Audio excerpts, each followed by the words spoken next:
늘 재테크에 관심을 갖고 있는 한 사람으로서 과연 어느 정도의 순자산이 있어야 대한민국 상위 1%, 또 더 나아가서 0.1%에 해당하는지는 항상 궁금한 주제인 것 같아요. 그런데 얼마 전에 NH투자증권에서 통계청 가계금융복지조사 결과를 토대로 가장 최신의 또 신뢰할 만한 자료를 발표한 게 있어서 여러분들께 냉큼 소개해드리려고 합니다. 결과를 봤을 때 대한민국 상위 1% 순자산 규모가 너무 터무니없지 않았고 꽤 현실적으로 느껴졌고요. 공감이 될 만한 수치였어서 여러분들이 목표 설정을 하시는데 도움이 되지 않을까 합니다.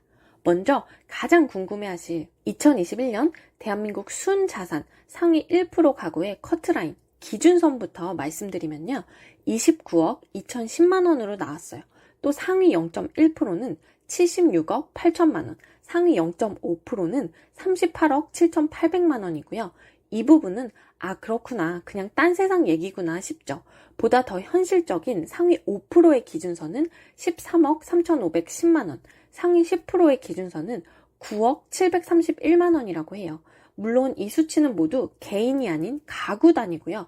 그러면 순자산 상위 1% 가구에 대해서 조금 더 자세히 살펴보도록 하겠습니다. 일단 순자산 상위 1% 가구주의 평균 연령은 63.5세라고 해요. 연령대 분포를 보면 60대가 34.6%, 50대가 25.3%, 70대가 21.4%로 80대 이상까지 포함하면 50대 이상이 90% 가까이 차지하고 있어요. 우리가 매체를 통해서 볼 때는 젊은 나이에 꽤 큰 규모의 자산을 읽은 분들을 많이 접하다 보니까 30대, 40대, 또 50대이신 분들은 조바심이 날 때도 많으실 텐데요. 평범한 사람이 부를 읽어 나가는 데는 어느 정도의 시간이 필요한 것 같아요. 이런 결과를 보시고 마인드 컨트롤 하시는데 도움이 되면 좋을 것 같고요. 순자산 상위 1%인 가구는 주로 어디에 살까를 보면 짐작하셨겠지만 상위 1% 가구의 72%가 수도권에 거주하고 있는 걸로 나왔다고 해요. 수도권 쏠림 현상이 상당히 심하긴 하죠.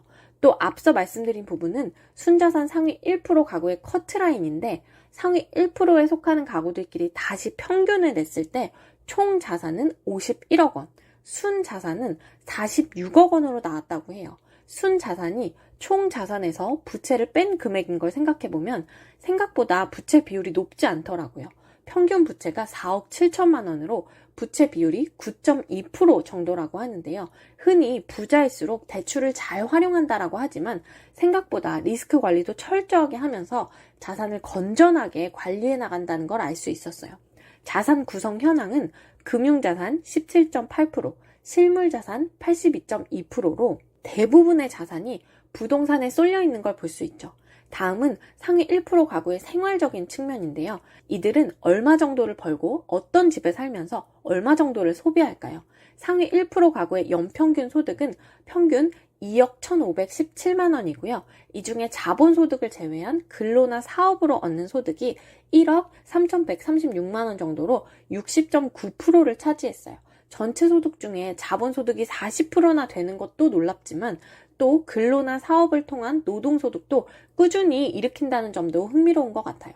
거주주택은 10가구 중에 9가구 정도가 자가거주였고요. 주택 종류는 아파트, 대략 50평형 규모이면서 평균 주택 가격은 15억 6천만 원인 곳에 산다고 하는데요. 사실 이 수치를 처음 봤을 때는 생각보다 가격이 낮아서 고개가 좀 갸우뚱했어요. 그런데 들여다보니까 가지고 있는 부동산 중에 거주주택은 30.6%, 거주 이외의 부동산이 48.1%로 거주주택이 상당 부분을 차지하는 일반적인 가구의 모습과는 달리 많은 부분을 투자 자산으로 활용하고 있는 걸 볼 수 있었고요. 또 월 평균 소비 금액은 479만 원으로 나왔다고 하는데요.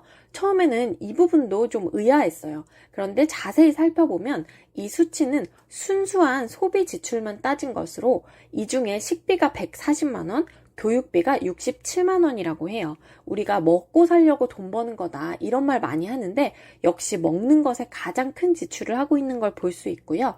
교육비의 경우는 대부분은 연령대가 높기 때문에 적게 나온 것일 뿐이지 자녀 양육이 한창일 30대에서 50대만을 대상으로 했을 때는 월 161만 원으로 해당 연령대의 식비 월 162만 원과 맞먹는 수준으로 지출하고 있는 모습을 보이고 있어요. 오늘은 이렇게 대한민국 상위 1% 가구에 대한 이야기를 다루어 봤는데요. 통계 결과를 전해드릴 때 항상 말씀드리는 얘기지만 이 결과를 보고 비교하고 나는 뭐 했나 우울해지기보다는 앞으로의 목표를 설정하고 나아가는데 참고 자료로만 활용하셨으면 좋겠습니다. 오늘도 제 영상이 도움이 되셨다면 구독, 좋아요로 응원 팍팍 부탁드려요. 안녕!